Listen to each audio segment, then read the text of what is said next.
Good morning, beautiful. Welcome to another Thursday talk with me, Suzanna Kaye. Welcome, welcome.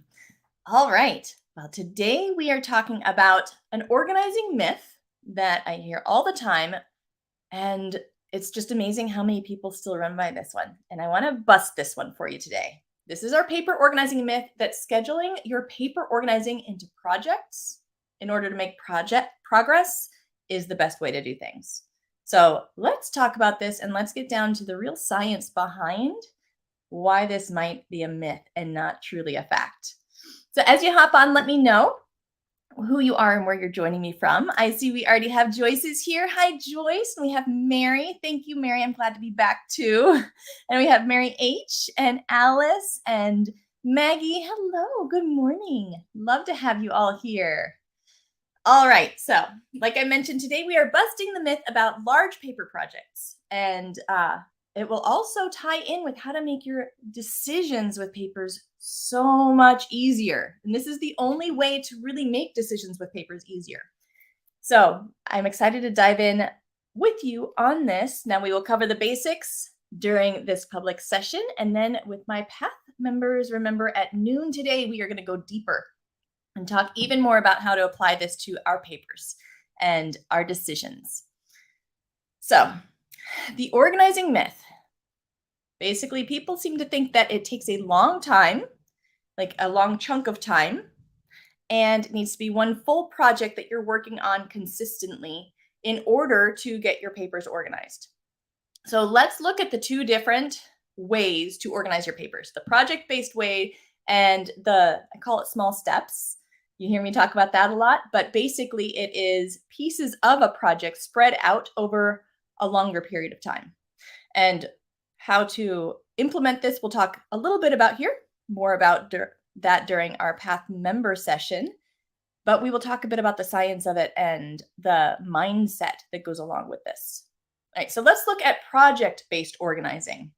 Now, when I say project-based organizing, this is basically working long hours all in one chunk or multiple chunks near each other on a project to be able to finish it as quickly as you can. And that would be the equivalent of cleaning out the garage. You know, we pull everything out of the garage and sort it out and then put everything back all in one day, right? So that would be project-based organizing. Now, with project-based organizing, it is nice because you do get that feeling of success and that relief of seeing the project finished faster. And that's what we want, right? We go for that dopamine hit in our brains of, look at what I did. Isn't that wonderful? So that's one of the great things about project-based organizing. But with project-based organizing, more often than not, I hear the stories of people who start the project and then run out of energy or time before it's finished. Like, have you ever tried to organize your closet? You pulled it all out, you got it part way back in, but you didn't get to finish it. So some of it got shoved back in, or it's still laying out the next day, and then it's not very motivating to get back to that project. Or with papers, a lot of times I hear you pulled them all out, you did a huge sorting project, you didn't get through all the sorting, company was coming, so you quickly had to put it all back into like big boxes and piles and put it in the closet really quickly. And now you don't know where you left off. So you feel like you have to restart, right? So project-based organizing, you are more likely to run out of energy and time before you're finished. Now, I will talk about there are some times that project-based organizing is excellent. So it does not mean that you never want to do that type of organizing. It just means in general, you do have to make sure that you have enough time and make sure that you have enough energy, mental energy as well as physical energy, because all of those decisions take their toll on you mentally and you might peter out partway through.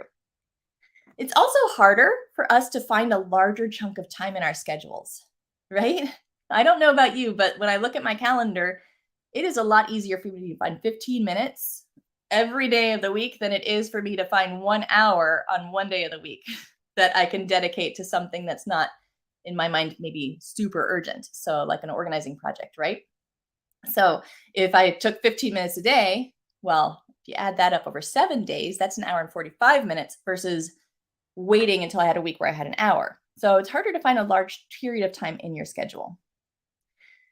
And the most important part with your project-based organizing, and this is what I'll talk about even more in a couple minutes, but you miss out on those long-term mental benefits of having a drawn out project, right? Because if you're getting it done all at once, then there are mental benefits that you are completely missing by doing that.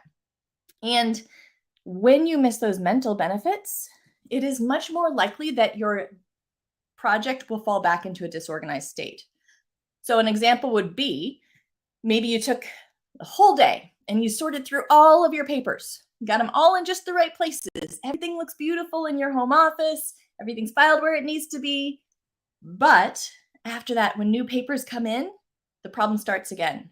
You start getting piles around and things build up because you never got a chance to use that mental benefit of the shorter term project or small step projects, right?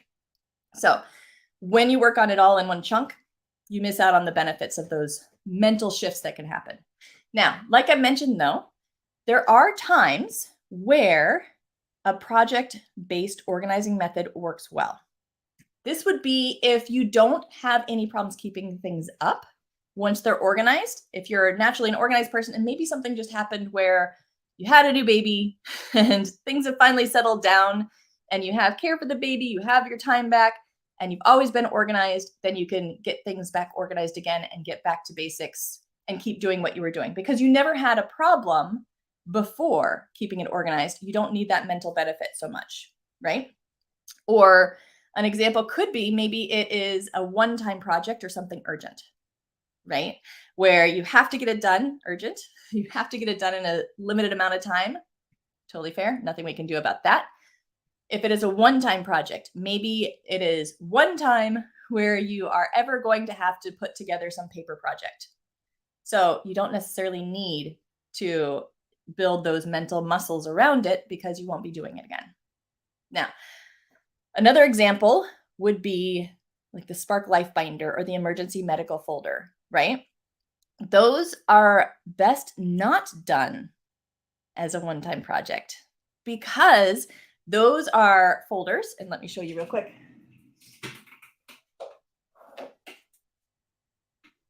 These are folders that you will be using for the rest of your life, right? And you will be updating them. So you need that mental side of those benefits, those mental changes that go along with stretching out that project in order to be more successful maintaining something like your Spark Life Binder. And if you don't know what the Spark Life Binder is, basically it's a binder where you can enter all of the most important information for your life. And we'll talk more about that later in the month. This is available later in the month. On the 20th, it will be available again.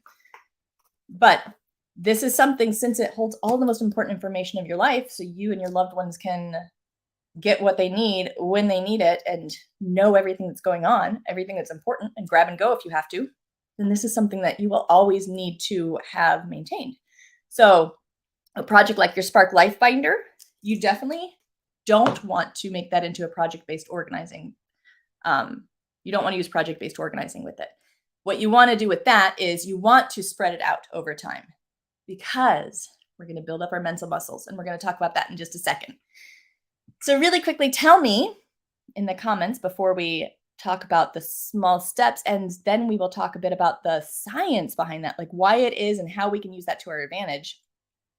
But tell me in the comments really quickly, do you usually do large projects or do you break it into small steps normally?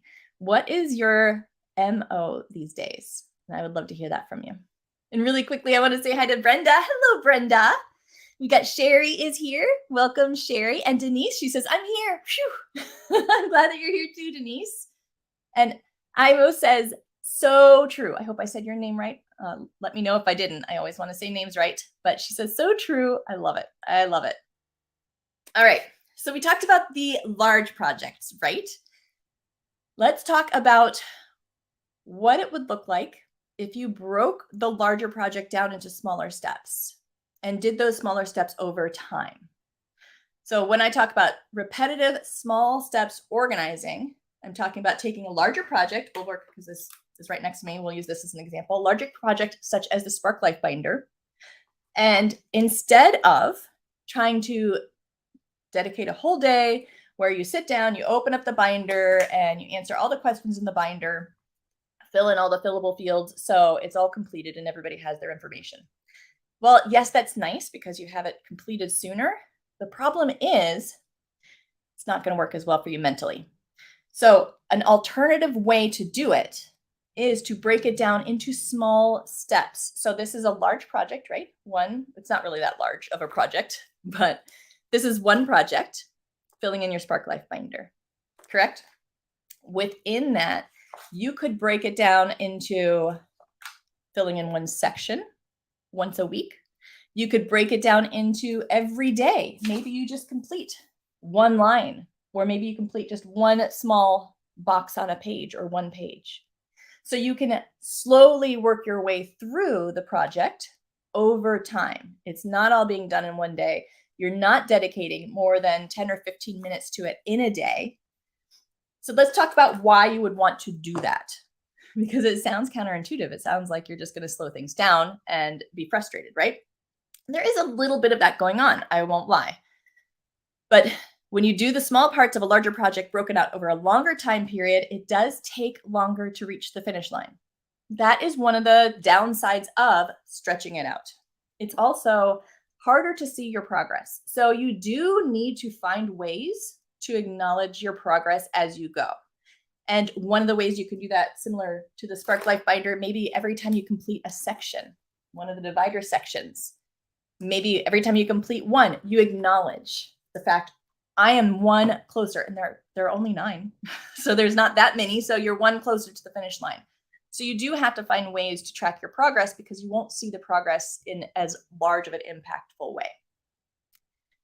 The benefits, though, it's easier to find time in your schedule. We talked about that, right? I can find 15 minutes a day for an entire week in my schedule, no problem. But finding a day where I have a free hour, not so easy.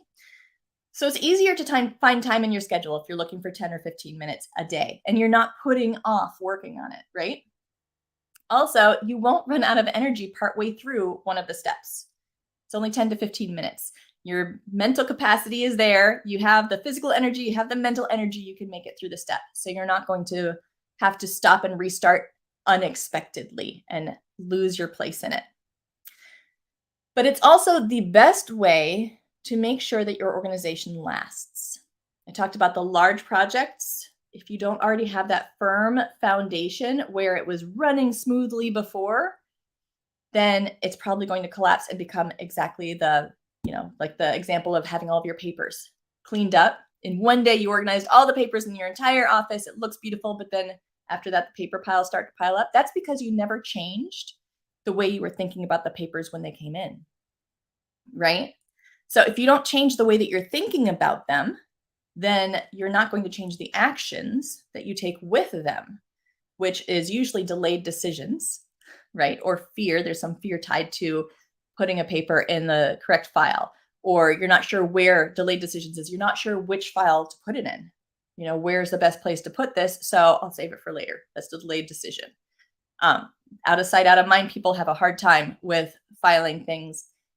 So if you've not resolved those problems before you did your large project, it's going to fall apart. Now, with the small steps, when you're repeating those over time, it takes advantage of repetition. Just like when you were in school, you did homework every night for your math, right? And you had to do a certain number of problems in order to repeat the same process over and over so it would stick better. So there's a whole lot of neuroscience that I'll go into a tiny bit in a minute, but it sticks better. Repetition is what we've all learned, right? Practice makes perfect. That's because it's the practice that makes the new way of thinking stick. And if you don't have the new way of thinking, then your environment is going to go back to the way that it always was, no matter how beautiful you make it. And that's the part that I find a lot of organizers leave out. When we're talking about organizing, there's so much of the how-to, but what happens once you've gotten to that point and the mindset has not changed? And you're still thinking the way that you used to think, which means you're still acting in the way you used to act, which means you get yourself into the same situation that you were in before. So I want your efforts to last. That's the goal, right? So when we do our small steps, repeated small steps, it takes advantage of the mental shifts that happen when you use repetition. And spacing those steps over time, that's the most important part. So in school, back to the homework example, you probably did not only practice that one math skill one time on that one day, right? You probably had maybe a week where you had to talk about the problems, do some more homework problems that are similar to that one, and then you had a practice quiz, and then you had to study for the test, and then you had the test, and it's spread out. Now, the reason that's spread out is because you want that repetition to be spread out. It's called spaced repetition. It's a scientific term for spacing it out. So spacing out these little steps where you're doing the same thoughts over and over, but spacing them out, that is what makes it stick. So if you did all of your small steps in one day and turned it into a one-day project, then you don't have the space between those steps in order to get the benefit of the repetition. They're too close together. So breaking them out into the smaller steps over time, where you're doing the same type of thought over and over and over time, that's where the benefit lies. So I told you the example of the Spark Life Binder where you could break it down into just 10 minutes, 15 minutes a day, right? Where you could just fill in maybe one section or one page. Now, why would you want to do that? How would that help, right? Well, when you are repeatedly going to the Spark Life Binder and repeatedly filling in information over time, then your brain has a couple of different thoughts that we're reinforcing.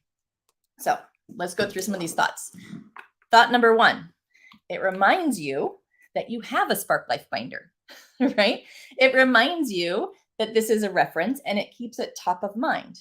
So by the time you've got it filled in, when you've been doing those small steps over time, after a couple months, when it's completely filled in, it's going to be solidified in your mind that if there is an emergency, if you need important information, you know where to find it because your brain instantly goes to the Spark Life Binder instead of you did it once, you put it on a shelf and you forgot about it. And in an emergency, you forgot it was even there, right? So one, it reinforces that this even is there and it's a resource for you and what types of information are in it. Number two, when we are filling in this information, that means that we are looking to see what's needed, person's name, their address, phone number. Sometimes it might be an account number. It might be health information, allergies, vaccine dates. This is reinforcing in your mind how to find the information and the process of bringing it all into one place and recording it. So there's a mental thing that happens when we're afraid that our papers are all out of order. Most of the time it is because we are afraid we won't be able to find something that's really important when we need it. An account number, a medical piece of information, a phone number, right? That's the fear that makes all those paper piles and boxes even scarier, is that somewhere in there might be something important I need and won't be able to get to it. So the act of retrieving a paper or finding the information, that empowers you. That gives you more confidence because sometimes you won't be able to find the paper. If your papers are in boxes, piles, if they're not organized, that's okay. You will then be able to become resourceful and you will show yourself and train your brain that even if you can't find the paper, you can still find the information and that you are capable of finding the information, right? Like worst case scenarios, you can't find your birth certificate. Well, what would you do then? You could search through the boxes. Yes. The other option is your resourceful brain turns on and says, you know what? I'm just going to order another copy. And that tells your brain and your confidence level, you know what? I can handle that. I can handle if something like that happens. And not only are you looking for information and then becoming creative, practicing the creative problem solving part of your brain and building that confidence, but you're also tying getting information, important information, tying it to putting it in a place, one place that you know it is safe. So that action of putting it in the one place that you know is safe, it's finishing the loop because just finding the information is half the battle. And you've probably had to do that before, but then what did you do with the information? You filled it on the form and you probably did not write it down anywhere else. You probably did not save it somewhere else, or wherever you saved it, you might not be able to find again, right? It might be in another one of those boxes. So instead we want to close that loop and when we get the information, we're proud of ourselves, we feel resourceful, we're feeling more confident, we worked our creative problem solving, and then we're going to close the loop and we're going to solve the problem for the future by having one place that we know it will be. We're closing a loop by filling it in our Spark Life Binder as the one place that we know that all of the important information for our lives is at. So practicing over time when you're doing those small bites, those filling in just a little bit at a time, is practicing, okay, where do I find things? Knowledge of your systems, right? Using your systems. If you can't find it in the system, creative problem solving, resourcefulness. Either way, it builds confidence. Confidence that you can find what you need, which makes any piles, boxes, any unorganized papers less stressful. And it makes you feel like you don't need to keep as much out of fear. So resourcefulness, confidence, you know your systems well, you practiced your creative thinking. We're going to close the loop. You practice putting it in a safe place, one place that you know you can find again in the future in your Spark Life Binder. So that idea of practicing the thought of closing the loop, finalizing it, that's a huge thing to practice over and over and over again. If you're not practicing it over and over and over again, your brain's not going to remember to close the loop, right? So that's why we want those small steps consistently over time. Same thing with the emergency medical folder. We have the emergency medical folder challenge coming up later. It's kind of like a, first step towards the Spark Life Binder. It's the medical information that you would need if you had to go to the hospital or evacuate, or if you have a chronic condition or a complex condition and you go to the doctors a lot, then that's perfect. It's a smaller binder. It's absolutely essential, but you can use that to practice small steps with it and work it through. And in June, on June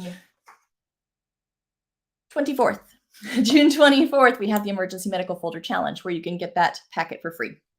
So mark your calendars, June 24th, emergency medical folder challenge, and you can practice taking some of those small steps. But that is why we want to do, instead of large project, it is mentally better for us to do repetitive small steps in our organizing. It is going to help our decision-making. You're asking the same decision-making questions over and over, which make them easier to answer, and it becomes more of a habit, and those decisions become less scary. You become more creative. You become more confident.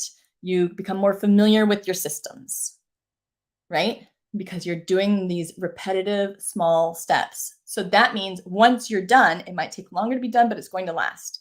If you did it project-based, you're going to have to keep committing that time over and over and over again. And it's going to be difficult every time. Because every time you do that project, it's like coming up with all those decisions again for the first time and trying to remember your decisions from the past that you made. You aren't sure where you put such and such papers. So now you have to make that decision again and find where you filed them before. You have to find the big chunk of time, the energy. So instead of doing that over and over and over, it is much more efficient to spread it out with the small steps. So once you're done, aside from life-changing and having to adapt some things, you're done. So it's not going to keep becoming a problem because you're solving the mental side of it as you work, because you're going to do the project anyways. So before we talk about just a little bit about why this happens, I'm not going to go super in depth. At least I'm going to try not to, because this stuff is fascinating to me. I'm going to try not to, but I wanted to go back to your question. I asked you, do you generally do large projects, or have you been breaking them down into small steps? I know if you've been following me for a while, like a lot of you have, you probably started breaking them down into small steps. So yeah, let me know in the comments. And also, I'd love to hear if the small steps are working for you. I know it takes a little while to get used to and to feel the benefit, but I'd love to hear that. I know that I've heard several people talk about how the small steps have been life-changing for them. So Mary H, she says both, depending on what I'm doing. Yeah, sometimes it is a one-time project, so small steps don't make sense. So that's great. I'm glad that you got both of them. Brenda says, I used to do large projects. Now I break them down. Yay. Joyce says, I'm small steps. No time or energy for big projects. Yes. And I'm not sure. I'm so sorry. Says small steps. And she says that you can call me I hope I'm saying it right. Thank you. Thank you for that. Bonnie says, I used to try large projects, but recently I've gone to small steps for all organizing all over the house. And I get an immediate sense of accomplishment. Woot, woot, yay, yes. Yes, love it. Yes. So Kelly says, good morning. Unfortunately, I have always done project-based for paper. I know that's why I've never made it a habit of keeping it organized. Your information makes so much more sense. Yay. Yes, right? And we wouldn't think about doing small steps for paper a lot of times because it seems like you just bust through it and get it done. Because that's what we've been trained in the workforce, right? You've got a project, you focus on it, you get through the project and you move on to the next thing. And that's how we've always been taught. But with with papers, it doesn't work that way, right?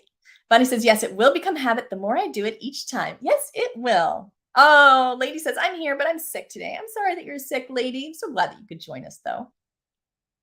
Okay, so let's talk just a smidge. I'll try not to talk too long about it.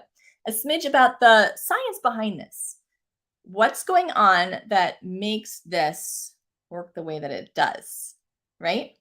As I mentioned, you heard practice makes perfect. The reason they say that is, especially when decisions are hard and you're trying to make the same types of decisions over and over, that consistent practice of just a few minutes, multiple times a week, that's going to make those decisions and that skill, whatever skill you're trying to improve on, it'll make that skill easier because it's making your brain stronger in that area.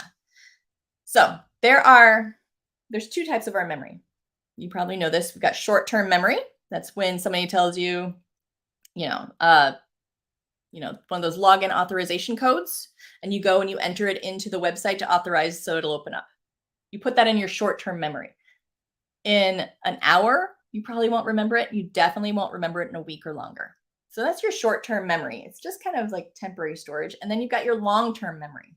That's where we put the things that we want to keep long-term. We want to remember this months, years from now. It's something we hope to be able to access often.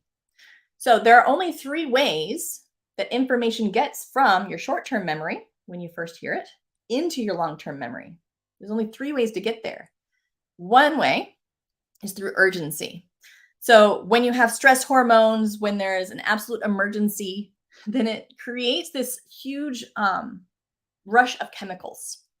And that rush of chemicals will actually strengthen the connections between the neurons or the synapses in your brain in order to be able to process this information and get done what needs to get done. Now, that would be something similar to like a memory of a car accident, right? So you get in a car accident and urgency kicks in. Those chemicals with the stress hormones, they blast your brain and it puts you through all the processes that you need to go through in order to handle this situation that you're in. And it strengthens all those very quickly. So that short-term memory of that auto accident immediately goes into long-term memory because your brain just strengthened all of that. It's keeping it. But that's why, later on, you might hear the sound of a car crash on TV and suddenly that whole memory comes back because it's in long-term memory now and it's now associated with those stress hormones, right? So urgency, now we can't create urgency in a healthy way with our papers and our organizing, right? We would be a nervous wreck all the time. So urgency is not appropriate for papers. Association. Association is a great way to move information from your short-term to your long-term memory. Now, association is when you attach a piece of information that you already have in your long-term memory to another piece of paper, a new piece of paper of information to a piece of information that you already have in your long-term memory. So association, we do this sometimes with habit building. This is a really good way to associate a new action, a new skill of maybe if every night, you have to take a new medication and every night you normally brush your teeth. And that's a habit. That's something that's just kind of like long-term memory automatically happens. It's a really strong part of your brain. You brush your teeth at night. So you put your pills next to your toothbrush. So this new memory of, oh, and I take my pills. When you have it associated with your toothbrush, you just, after a while, you remember to take your pills because they're associated now. If all of a sudden you decided to move your pills into the kitchen at the end of the night, then after doing that while brushing your teeth for months, you'd remember, oh my goodness, yeah, I'm brushing my teeth. That reminds me of my pills because they're associated. Well, if you did not have that association and you moved your pills, you'd forget. Another example would be if I told you my name and we'd just first met And my name happened to be the same name as your childhood best friend. Now you have an association. So I bet when you meet me again, you're going to remember my name because it's associated to a piece of information already in your long-term memory. So association is great when we use it mostly for habits, for new habits though. It's very difficult to create association with something like a paper organizing project. We do some. You'll find in the paper path course, a lot of times I will try to put like things together, things that you're already doing, and try to add to them for association to get that into your long-term memory, but it's one of the harder ways to do it. Now, the easiest way is repetition.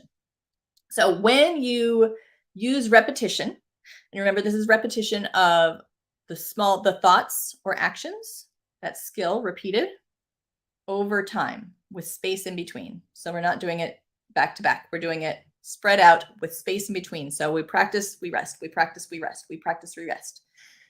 So when we do this, it creates these chemical reactions that strengthens basically where your neurons connect to your other neurons. So it will help you create the strongest long-term memory of it. It's stronger than association. It's stronger than urgency. The strongest way that you can build up and learn anything is through repetition. Just like a famous cellist, they're going to practice the same song over and over and over months and months and years. It takes them 15 years at least probably to become a professional cellist through practice because they are building that skill over and over and over every day. So that creates the strongest long-term memory, which means you'll be able to access that skill so much better. And the more you repeat, the more you can access that skill. So what happens? So the brain has your neurons, which kind of connect to everything. They connect to each other, and that's what passes the information back and forth, basically. It's like the power plug. It's the electricity, it's the power plug. It's what it's all based on. It has axons, which are like the power cord going from the neurons. And then it has myelin. So myelin is like the rubber around the cord, right? It's protecting the axon, which is carrying all this information. So when you use repetition, each time you do the same skill over and over, it builds up that protection around the communication parts, right? It's building that up stronger and stronger so that way the connection can go faster and easier. It's like upgrading your internet. You used to have dial-up that went really, really slow. It was a super weak connection over the phone line. But, if over time you're building it up, then all of a sudden now you've got, what is it? I can't even remember what it's called. But the super fast, we'll just call it 4G. I know that's cell phones, but now you got 4G connections. It can go really fast. It's very easy. And that skill is now ingrained in you, that memory. So when we do small things like fill in a couple pieces a day, then our creative problem solving, that connection is getting stronger. Our familiarity with our systems and where we can find the things, the information in our systems, that's getting stronger and stronger. And closing the loop between getting the information and making sure to protect it and store it and where we can store it, that's getting stronger. And each time we do that, each day we do that week, it's making that stronger and stronger. So it's going to go faster and faster. So you might start off slow, filling in some of those parts of your Spark Life Binder. After a couple weeks, you're going to be faster and faster and faster until it is so easy and it's not a problem. Now, this helps you because once your Spark Life Binder is complete, what happens when new information comes in? Well, if you've not gone through that process and you just did it as a huge one-off project, then new information comes in, you forget to enter it into your Spark Life Binder, or your brain doesn't remember exactly where to enter it, so it puts it aside to deal with it later. And the paper piles start to build up. The information does not get entered into the Spark Life Binder because you don't have those strong pathways built. If you did it step by step over time, what happens when new information comes in? Your brain says, aha, new information, I recognize this. I know right where it goes. I'm going to do it right now because I'm used to closing the loop. and you do it right then, and it stays maintained because you change the way that you thought. You change that mindset, right? You change how your brain works. You literally changed your brain. You grew your brain, which I think is just the most fascinating things, that no matter how old we are, we can literally change and grow our brain for the better. Now, this also works if you have been practicing the wrong thing. So if you practice not making a decision on a paper and put it down for later, you're strengthening that part of your brain. So really be aware of what exactly you are doing, what you're teaching your brain to get stronger at, and make sure that you are working on strengthening the things that you really want to get better at. So while the small steps and the repetition, yes, it does. It takes more time. You won't get to the finish line as fast. You won't get that huge rush of dopamine of it being done as fast, but you will get small successes along the way that you can actually watch and track, and it will last. So you won't need to do it again. You won't be telling me, I bought my Spark Life Binder 2 years ago. I just, I started out really good, and then I got distracted and I never went back to it because you didn't break it down into small steps. So if you break it down into small steps, those people are the ones that I hear all the time. I love my Spark Life Binder. It's so much easier. I had this situation come up. I knew right where to find the information. My husband could find the information. I know my kids are protected. It's just wonderful because they built all of that strength in their brain. And not only did it help with the Spark Life Binder, but now they're used to closing the loop with things. So that means that other areas of their papers, now they're, oh, why don't I close the loop on this? This came in, let me get it to the finish line. And you've created that new association, that new way of thinking, right? So when we're making decisions, we're asking questions to make that decision, asking the same question over and over and over again. Your brain can access the response faster and faster the more you practice. So really quickly, going back to the small steps versus project-based that I asked you about, Denise says, I'm sort of new. I've been doing medium to larger steps, like 2 to 4 hour chunks. It only lasts a day or two though. That is such a great example, Denise. And I'm so glad that you're here. But that is such a great example because we will run out of energy. We cannot maintain that whole 2 to 4 hour chunk or even a 1 hour chunk on a long-term basis. It's exhausting. And as I've talked about in other talks before, our energy and our hormones and everything go like this throughout the month. So sometimes you're going to be on fire and you're going to be able to do a big project and have all that energy, but it's not going to last through the whole month. It's just not how we're wired. So when you break it down into smaller steps, you can be much more consistent, which makes you feel more successful, which is awesome because none of us can maintain the huge time chunks. Now, those, when you hit that energy high and you want to do a big project, that's the perfect time to do a project that you already have that good mindset on, right? Something that once you get it settled, you can maintain, or finish some projects around the house that need to be done. We all have that to-do pile, right? Whether it's craft projects or handyman projects around the house, those are great times to clean the house, finish projects, and put things away, finalize things. But when you're trying to change something for a permanent change to something that it was not before, a new way of doing things, then that's when we want the small steps. So thank you. Yes, Denise. And I used to do that too. I used to do that all the time. That's a perfect example. Thank you. Oh, hey, Peg. She says, I'm late. Just put groceries away. I'm glad you're here. And Rosella's here. She says, good morning. Hi, Rosella. All right. Well, I know I just threw a lot at you. I'm sorry I threw so much at you. But this is such a passionate subject of mine because I've seen so many people who this has been life-changing for. And it takes time to get used to it and to embrace it and to learn not to get frustrated with the small steps. But it truly makes one of the biggest differences in your organizing.